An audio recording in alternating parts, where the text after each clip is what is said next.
Jadi di sini tadi paham Wahabi itu kadang-kadang ditujukan kepada Muhammadiyah karena memang ada kesamaan gerakan pemurnian Islam, terutama dalam bidang tauhid. Apa kesamaannya? Wahabi itu sangat keras memberantas syirik, tahayul, bid'ah, khurafat, sama dengan kita Muhammadiyah. Ini sering saya sampaikan dalam beberapa kesempatan. Bismillahirrahmanirrahim. Assalamualaikum warahmatullahi wabarakatuh. Alhamdulillah, wassalatu wassalamu ala rasulillah. Teman-teman yang semoga dirahmati Allah subhanahu wa ta'ala, banyak di antara penjelasan Ustadz Muhammadiyah yang mengatakan bahwa dakwah salafi itu hampir mirip dengan dakwahnya Muhammadiyah. Apakah betul teman-teman ya? Namun setelah saya menyimak dari beberapa video penjelasan dari Ustadz Muhammadiyah, memang betul bahwa ceramahnya atau dakwahnya dai salafi itu sangat-sangatlah mirip dengan ceramahnya dari Muhammadiyah. Ya mungkin hanya beda-beda dikit lah di antara mereka. Dan kemarin juga saya pernah men-share sebuah video teman-teman ya, penjelasan dari Ustadz Muhammadiyah bahwa pendiri dari Muhammadiyah juga itu pernah dicap Wahabi oleh orang-orang yang tidak sepaham dengan dakwahnya Kiai Ahmad Dahlan. Dan ini penjelasan dari Ustadz Mujiman teman-teman ya. Dulu Buya Hamka itu dituduh Wahabi juga.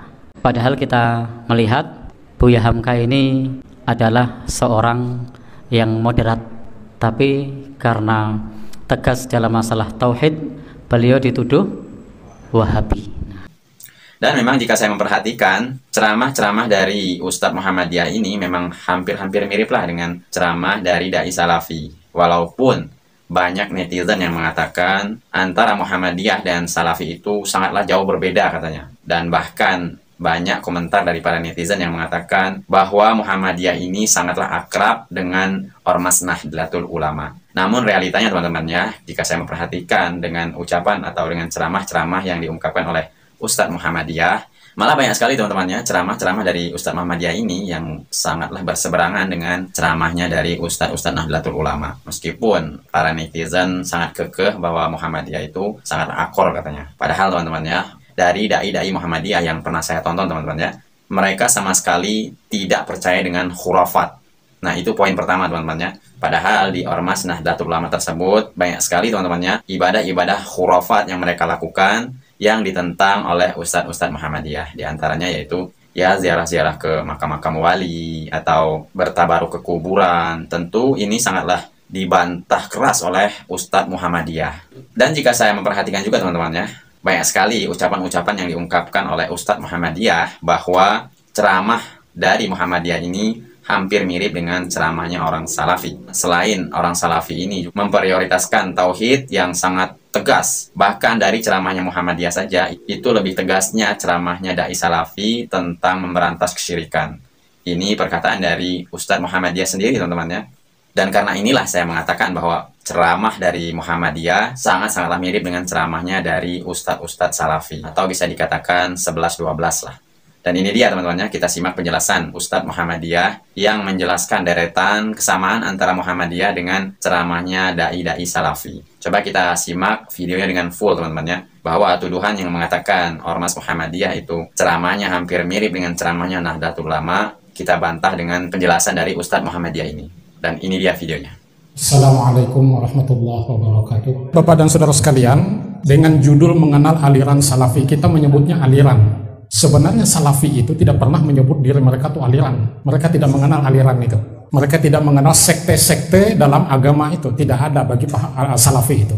Cuma bagi kita, karena mereka punya aliran pemikiran tersendiri yang berbeda dengan kita, maka layaklah untuk kita sebut sebagai aliran salafi. Nah baik Bapak dan saudara sekalian, kita ambil dulu untuk memaknai apa itu salafi ya. Nah, kata salafi itu tentu bahasa Arab. Diambil dari kata salaf. Salaf itu artinya adalah terdahulu. Salaf merupakan istilah yang diberikan kepada umat yang hidup sepeninggal Nabi Muhammad SAW atau pada zaman para sahabat, para tabi'in sampai dengan tabi'in. Jadi umat yang hidup setelah Rasulullah wafat sampai dengan masa tabi'in, pengikut para tabi'in, maka masa itulah yang disebut dengan masa salaf. Umat terdahulu, mereka bisa disebut begitu. Ini pengertian awalnya. Nah, kata salaf itu sesungguhnya ada beberapa kita temukan di dalam Al-Quran. Antara lain pada surah Az-Zukhruf ayat 56. Faja'alnahum salafa wa mathalan lil akhirin. Dan kami jadikan mereka sebagai pelajaran dan contoh bagi orang-orang yang kemudian. Jadi mereka di situ sebagai contoh, itulah makna salaf itu, orang yang terdahulu tadi. Cuma Al-Quran tidak merujuk ini kepada yang kita sebut tadi, umat yang hidup pada masa sepeninggal Rasul sampai dengan masa tabi'in. Nah, cuma dari segi bahasa, secara etimologis dapat kita maknai seperti itu. Nah, jadi di sini pengertian salaf dalam ayat ini adalah umat para nabi dan rasul terdahulu. Tidak disebut itu sampai dengan tabi'in kan gitu. Mereka dianggap sebagai contoh dan perumpamaan dalam ketaatan dan kekufuran. Artinya ketaatan mereka terhadap agama, generasi ini dapat kita jadikan contoh. Dan bagaimana mereka menyikapi kekufuran, itu juga dapat kita jadikan sebagai contoh bagi kita yang hidup belakangan ini. Sedangkan umat Islam yang hidup setelah itu tadi, artinya setelah generasi tabi'in itu habis, ini menurut para sejarawan diperkirakan dimulai sejak tahun 300 Hijriah. Nah, jadi artinya masa sepeninggal Nabi sampai dengan tahun 300 Hijriah itulah yang disebut dengan masa salaf. Nah, setelah itu maka disebut dengan khalaf. Jadi khalaf itu adalah umat Islam yang pemahaman dan amalan keagamaan terutama dalam bidang muamalah duniawiyah tidak selalu sama dengan masa Nabi Shallallahu Alaihi Wasallam dan masa salaf, tetapi memahami agama secara kontekstual. Nah, maka kemudian disebut dengan khalafi. Jadi umat yang hidup sesudah generasi salaf, yang pemahaman keislamannya terutama menyangkut masalah muamalah duniawiyah tidak selalu sama dengan pada masa Rasul dan masa salaf tadi, maka umat seperti itu tadi disebut dengan khalafi. Kita barangkali juga pernah atau sering mendengar, sering salafi itu diidentikan dengan Wahabi. Bahkan dulu, boleh jadi sampai sekarang Muhammadiyah pun kemudian juga disebut-sebut sebagai aliran Wahabi. Tentu yang memberikan stigma ini adalah orang yang kontra. Mereka yang kontra dengan salafi, yang pemikiran, pemahaman agamanya tadi itu harus seperti pada masa salaf tadi, maka mereka yang kontra itu memberi stigma seperti ini, bahwa salafi itu identik dengan Wahabi. Nah, lebih perhatian lagi Muhammadiyah diseret-seret, Muhammadiyah itu adalah Wahabi. Nah, makanya di sini saya beri judulnya itu stigma salafi sama dengan Wahabi, ada tanda tanya. Jadi pengikut aliran salaf atau salafi atau salafiyah oleh orang-orang yang kontra dengan paham salafi sering diidentikan dengan istilah Wahabi yang diambil dari nama tokoh pemurnian Islam yaitu Muhammad bin Abdul Wahab. Nah, ini kalau kita lihat beliau ini hidup pada abad ke-18 Masehi. Sesungguhnya menurut pemahaman saya dari beberapa sumber itu tidak ada hubungan antara salafi itu dengan Wahabi. Salafi ya salafi, Wahabi ya Wahabi. Cuma orang luar lalu memberi stigma salafi itu adalah sama dengan Wahabi. Nah, kenapa itu disamakan salafi dengan Wahabi? Karena memang di sini Bapak dan saudara sekalian banyak kesamaannya. Artinya pemahaman agama Islam mereka itu, orang-orang salafi tadi, itu ada banyak memiliki kemiripan dengan paham atau pemikiran Muhammad bin Abdul Wahab. Maka disebut juga salafi itu sama dengan tadi Wahabi. Di mana samanya? Yaitu dalam bidang pemurnian tauhid melalui Al-Quran dan hadis dengan meninggalkan pendapat ulama. Nah, jadi salafi ini setuju atau tidak kita dalam bidang tauhid, tentu kita perlu acung jempol. Bahkan mungkin lebih keras daripada Muhammadiyah pemurnian tauhid mereka itu bisa jadi. Jadi betul-betul apa gitu ya. Makanya di sini kita juga banyak memiliki kesamaan dengan salafi itu dalam hal tauhid. Taruhlah terkait dengan masalah ziarah kubur, misalnya kan begitu. Ini pun dibawa ke Martapura, ya kan? Nah, maka bertambah. Ulama di Kalsel yang meninggal bahaulan. Saya pernah itu saya screenshot foto kuburan almarhum Guru Ijai ketika hendak bahaulan. Itu kan luar biasa dihias sedemikian rupa dengan kembang melati macam-macam itu, jadi kayak istana betul di dalamnya itu. Padahal pemahaman saya kuburan tuh kada boleh dihias-hias nang kayak itu. Saya buatlah di Facebook, saya kutip hadis Nabi, banyak yang tersinggung. Termasuk kawan-kawan saya yang sama-sama alumni Yayan Antasari Banjarmasin, mau baca hadis itu jangan sebuting, jangan baca hadis nang lain gitu, jangan komentar. Jadi bukan mengkantel hadis itu, cuma katanya disuruh saya membaca hadis yang lain. Cuma sampai sekarang saya belum ketemu hadisnya gitu, yang ia maksud itu. Cuma karena sama pepadaan, sama-sama satu alma mater, kada usah lah berdebat kan begitu, kurang etis. Nah, jadi di sini mereka betul-betul berpegang kepada Al-Quran dan hadis, terutama dalam bidang tauhid ini. Aliran Salafi ini, mereka sangat menolak penggunaan akal dalam menafsirkan ayat-ayat dan hadis-hadis Rasulullah itu. Makanya mereka ini, menurut kita, potret saya, mereka memahami Islam, memahami Al-Quran dan hadis itu secara literik. Artinya apa yang tertulis di nas, maka itulah pemahamannya. Makanya mereka ini antipati dengan filsafat, dengan tasawuf. Karena itu kan filsafat, tasawuf, tarekat itu kan sudah keluar dari dalil itu. Mohon maaf ini, almarhum Guru Ija itu pernah dalam ceramah beliau menyatakan, aku Jasidin waktu umrah apa haji didatangi oleh Rasulullah. Datang Rasulullah itu mencium lutut saya. Namun kita orang Muhammadiyah itu kira-kira 99% karena percaya adalah dalilnya gitu. Nah, jadi dalam hal ini kita ada kesamaan dengan Salafi itu, sedikit-dikit mana dalilnya, dikit-dikit mana dalilnya gitu. Ya kita memang kalau sudah menyangkut masalah tauhid, akidah dan ibadah itu harus terikat dengan dalil. Nah, berbeda dengan hal-hal yang sifatnya muamalah duniawiyah.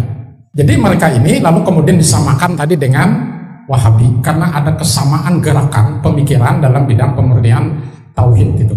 Coba kalau mengubur mayat, kita Muhammadiyah kan banyak yang umpat-umpatan, menabur bunga segala macam. Kalau Salafi itu haram hukumnya menabur bunga-bunga di atas kuburan itu. Nah, kalau kita mungkin masih agak moderat. Moderatnya apa? Kada apa-apa aja ditabur bunga, karena bunga yang hidup itu diidentikan dengan ketika Nabi meletakkan pelepah kurma di atas kubur seseorang. Jadi selama kambang itu masih sigar, maka insya Allah dosa-dosa orang dalam kubur itu diampuni. Nah, itu kan nanti menggunakan akal kita itu. Tapi kalau Salafi, mana dalilnya Nabi menabur bunga? Tidak ada. Menyiram banyu segala macam di atas kuburan, tidak ada.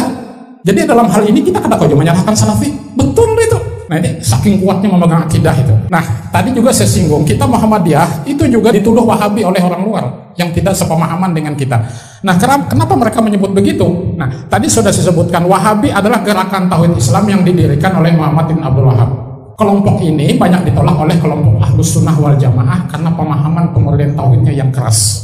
Ini istilah Ahlus Sunnah wal Jamaah itu kan istilah yang muncul setelah munculnya aliran-aliran teologi di dalam Islam.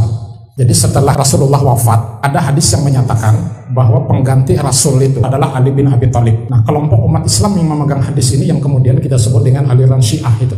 Nah, sehingga bagi mereka kepemimpinan 4 orang khalifah itu, 3 diantaranya itu ilegal. Jadi Abu Bakar itu ilegal menjadi khalifah, Umar itu ilegal, kemudian Utsman ilegal. Harusnya yang menjadi khalifah itu adalah Ali bin Abi Thalib. Sehingga dianggap 3 orang khalifah ini merebut kepemimpinan dari tangan Ali bin Abi Thalib.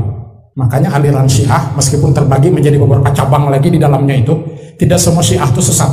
Ada juga yang moderat yang mirip-mirip dengan kita. Nah, sehingga bagi mereka yang agak keras Syiahnya tadi, bahwa hadis-hadis yang pernah tersangkut paut atau diriwayatkan oleh 3 orang yang tadi, Abu Bakar, Umar, Utsman, termasuk Siti Aisyah, itu mereka tidak akan terima hadis itu. Jadi kalau ada hadis an Aisyah misalnya gitu lah, radhiyallahu anha, itu mereka tolak itu. Kenapa Aisyah yang istri Nabi juga ditolak meriwayatkan hadis? Karena Siti Aisyah itu pernah terlibat berperang melawan Ali bin Abi Thalib ketika pertempuran di perang Siffin antara Muawiyah dengan tentara Ali bin Abi Thalib. Nah, di situ kan Zubair yang ingin jadi khalifah ikut mendompleng. Kemudian lagi Siti Aisyah juga ikut mendompleng dalam peperangan itu, sehingga dianggap Siti Aisyah itu memberontak. Maka hadis yang tersangkut paut, katakanlah ada hadis dari Siti Aisyah terkait dengan mandi junub itu. Nah, maka hadis kayak begini itu mereka tolak. Nah, muncul Syiah tadi kan pendukung Ali. Lalu yang ada lagi yang kontra dengan Ali, Khawarij namanya. Setelah itu muncul lagi aliran Murji'ah. Jadi kalau Khawarij tadi kan seraba kafir pokoknya kan gitu. Muawiyah itu kafir, Ali bin Abi Thalib itu kafir. Kenapa Ali juga disebut kafir? Karena Ali bin Abi Thalib ketika berdamai dengan tentara Muawiyah dengan menganggap bertahkim kepada Al-Quran itu, mereka menganggap Ali tidak menjalankan hukum Allah. Dalam Al-Quran disebutkan wa man lam yahkum bima anzalallahu faulaika humul kafirun. Siapa yang menetapkan hukum tidak sesuai dengan hukum yang diturunkan Allah, maka mereka itu termasuk orang-orang kafir. Sehingga Ali berdasarkan ayat ini, harusnya kan pemberontak buat itu kan halal darahnya dalam fikih Islam kan, maka harusnya tentara Ali itu meskipun mereka ngajak damai, ini pemberontak bunuh, habisi semuaan. Kenapa? Maka berdamai. Nah, berdamai itu artinya tidak menjalankan hukum Allah tadi, makanya Ali dicap kafir. Muncul lagi aliran kalam teologi berikutnya, kita tidak berhak mengkafir-kafirkan orang lain. Urusannya kita kembalikan saja kepada Allah. Inilah yang disebut dengan aliran Murji'ah. Muncul lagi aliran Qadariyah. Kontra Qadariyah muncul Jabariyah. Menengahi Qadariyah dan Jabariyah. Ini kajian YN yang bukan YN barangkali agak lama loadingnya ini memahaminya. Jadi kalau Qadariyah itu kan aliran teologi yang memahami bahwa semua perbuatan manusia itu adalah atas inisiatif dan kehendak manusia itu melakukannya. Makanya diminta pertanggungjawaban. Kita membunuh orang itu adalah keinginan kita dan yang melakukannya kita. Makanya diminta pertanggungjawaban atas perbuatan kita membunuh orang. Itu Qadariyah berkembang menjadi Mu'tazilah. Tapi kalau Jabariyah itu kan sebaliknya, bahwa kita ini tidak bedanya seperti wayang yang dimainkan oleh dalang. Siapa dalangnya? Allah Subhanahu wa Ta'ala. Jadi kalau saya itu menempeleng bapak ini, bukan saya yang menempeleng, Allah yang menempeleng itu. Jadi serba Allah. Orang kalau jadi pencuri itu bukan kehendak dia, Allah yang menghendaki dia jadi pencuri. Itu Jabariyah. Nah, menengahi dua aliran ini muncullah aliran Ahlus Sunnah wal Jamaah itu ya. Jadi istilah Ahlus Sunnah wal Jamaah itu muncul belakangan. Sehingga kalau ada hadis Nabi yang mengatakan bahwa umatku terbagi menjadi 73 golongan dan hanya satu golongan yang masuk surga, 72 yang masuk neraka, yang satu itu siapa? Mereka artikan yang satu itu adalah Ahlus Sunnah wal Jamaah. Nah, ini keliru lagi menurut saya. Indonesiawiyah ada Islam Nusantara itu. Nah, kalau kita Muhammadiyah nggak cocok Pak dengan Islam Nusantara itu, banyak yang tidak pas dengan kita. Jadi di sini tadi paham Wahabi itu kadang-kadang ditujukan kepada Muhammadiyah karena memang ada kesamaan gerakan pemurnian Islam, terutama dalam bidang tauhid. Apa kesamaannya? Wahabi itu sangat keras memberantas syirik, tahayul, bid'ah, khurafat, sama dengan kita Muhammadiyah. Ini sering saya sampaikan dalam beberapa kesempatan. Ketika berangkat haji, ditugasi pemerintah menjadi pembimbing. Yang saya bimbing itu kan daerah Murung Raya, Barito Selatan, Barito Utara gitu loh. Karena saya dari sana, dari Barito. Itu kadang-kadang ada ibu-ibu yang di pelataran masjid itu kan, begitu ada, kan banyak burung merpati kan di situ. Itu makanan-makanan burung itu kan dikumpulkan, masukkan dalam tas kresek. Saya tanya, akan naraji kawan nabu, untuk apa itu? Jadi kata beliau, saya kebetulan di kampung itu memiliki toko sembako. Kata salah seorang tuan guru, gitu loh. Apabila makanan burung yang ada di pelataran Masjidil Haram ini itu saya gantung di atas pintu toko saya, maka jualan saya akan laris. Nah, kalau kita Muhammadiyah kan enggak kayak gitu, enggak toh. Bagi kita Allah semuanya menentukan. Tapi kalau kita bahas apa katanya? Ini syariat. Tapi bagi kita di Muhammadiyah bersyariat pun harus ada dasarnya, bukan dikarang-karang.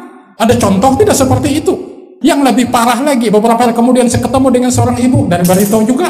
Bukan makanan burung merpati yang dikumpulkan, tapi kotoran burung malah yang dikumpulkan. Saya tanya, untuk apa itu Bu? Dibawa pulang ke Barito. Ya kok si kampung tadi penjualan nasi kuning dengan lontong. Kata tuan guru, kalau ini ditanam di bawah warung, maka jualan saya akan laris. Dalam hal ini kita tidak ada bedanya dengan aliran Wahabi. Keras kita. Bagi kita kembalikan saja semua itu kepada Allah. Nasib kita, rezeki kita bukan tergantung kepada jimat-jimat segala macam, tapi kepada Allah. Nah itulah kita mencoba memahami kenapa kemudian kita pun juga dituduh sebagai Wahabi. Tapi tidak semua pemikiran Wahabi itu sejalan dengan kita. Saya ambil contoh. Nah ini saya belajar di mata kuliah waktu saya S1 di Banjarmasin dulu. Dosen saya menyatakan bahwa salah satu ajaran Wahabi yang menurut saya itu bagi kita Muhammadiyah mungkin kada terlalu pas, ketika berzikir menggunakan biji tasbih itu bagi Wahabi itu haram hukumnya. Karena memang hadis Nabi kan menganjurkan berzikir setelah sholat itu, yang 33 itu kan menggunakan ruas-ruas jari. Nah jadi tidak ada tuntunan dari Nabi menggunakan biji tasbih atau yang pakai digital kayak pramugari menghitung penumpang tek begitu kan. Nah bagi kita, kalau saya khususnya ya, mau pakai biji tasbih kah, mau pakai digital kah, pakai batu kerikil kah, terserah aja. Siapkan batu kerikil 33. Subhanallah, subhanallah, subhanallah, habis 33, berarti sudah. Itu kan hanya alat untuk membantu berhitung, tapi zikirnya sebagaimana tuntunan Rasul. Nah bagi Wahabi tadi, berzikir menggunakan biji tasbih itu haram hukumnya. Kalau kita di Muhammadiyah kan kada sampai mengharamkan. Walaupun saya belum pernah melihat di Masjid Muhammadiyah itu ada biji tasbih bergantung. Jadi wajar dituduh Wahabi. Nah kemudian saya coba lagi kaitkan Wahabi ini dengan Salafi. Ajaran Wahabi yang sama dengan ajaran Salafi, pemikirannya adalah pertama melarang acara peringatan Maulid Nabi di bulan Rabiul Awal. Bahkan peringatan Isra Mi'raj juga, bahkan peringatan-peringatan apapun yang tidak ada contoh dari Rasul, termasuk perayaan hari ulang tahun apapun, itu tidak boleh. Tidak ada contoh dari Rasul merayakan hari ulang tahun itu. Nah, sementara bagi kita di Muhammadiyah, peringatan Maulid Nabi itu kan masih dibolehkan selama tidak mengarah kepada perbuatan-perbuatan yang dilarang atau melanggar hukum-hukum agama. Sekedar kita peringatan, kita isi tausiah, tidak ada masalah. Nah, yang kita tidak setuju itu ketika Maulid itu diisi dengan membaca syair-syair Maulid, yang bagi mereka membaca itu adalah ibadah.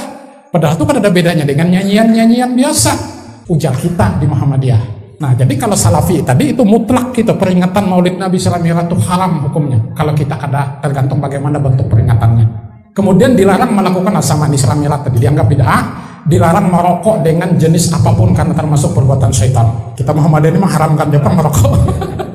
Dalam hal ini sama dengan Salafi, dengan Wahabi. Karena memang di zaman Rasul itu ada merokok kan gitu.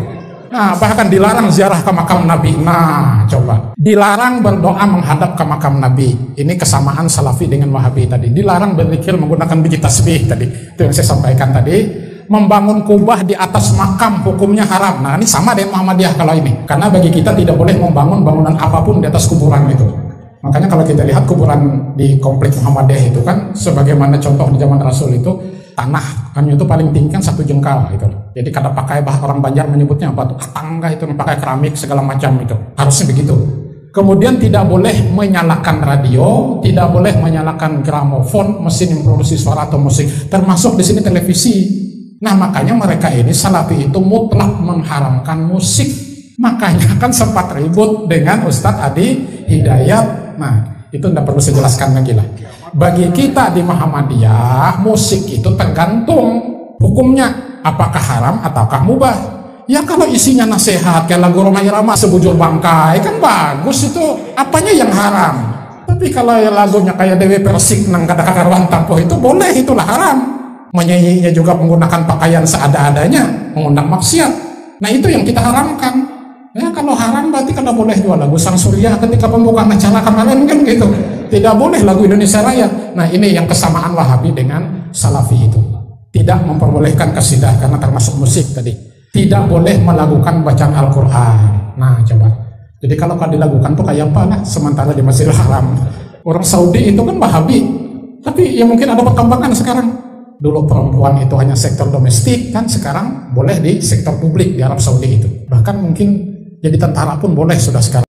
Itulah teman-temannya penjelasan dari Ustadz Muhammadiyah tadi. Memang ada beberapa poin yang diantara ceramah Ustadz Muhammadiyah dan Ustadz Dai Salafi itu banyak sekali persamaan dan bedanya cuma sedikit teman-temannya. Itu tadi sudah dijelaskan oleh Ustadz Muhammadiyah sendiri. Jadi bantahan untuk teman-teman kita Nahdlatul Ulama yang mengatakan antara Muhammadiyah dan Ormas Nahdlatul Ulama itu akur-akur saja. Mungkin mereka tidak tahu teman-temannya bahwa ceramah dari Muhammadiyah ini sebenarnya itu sangatlah tegas dan mereka sangatlah anti dengan hal-hal yang khurafat. Bahkan di video awal tadi yang mana Ustadz Mujiman yaitu Ustadz Muhammadiyah mengatakan bahwa pendiri Muhammadiyah juga dulu pernah dicap Wahabi oleh orang-orang yang tidak sepaham dengan ceramahnya Buya Hamka. Makanya Muhammadiyah itu pernah dicap Wahabi juga. Karena memang teman-teman ya, Muhammadiyah ini sangatlah alergi dengan ibadah-ibadah yang penuh dengan khurafat.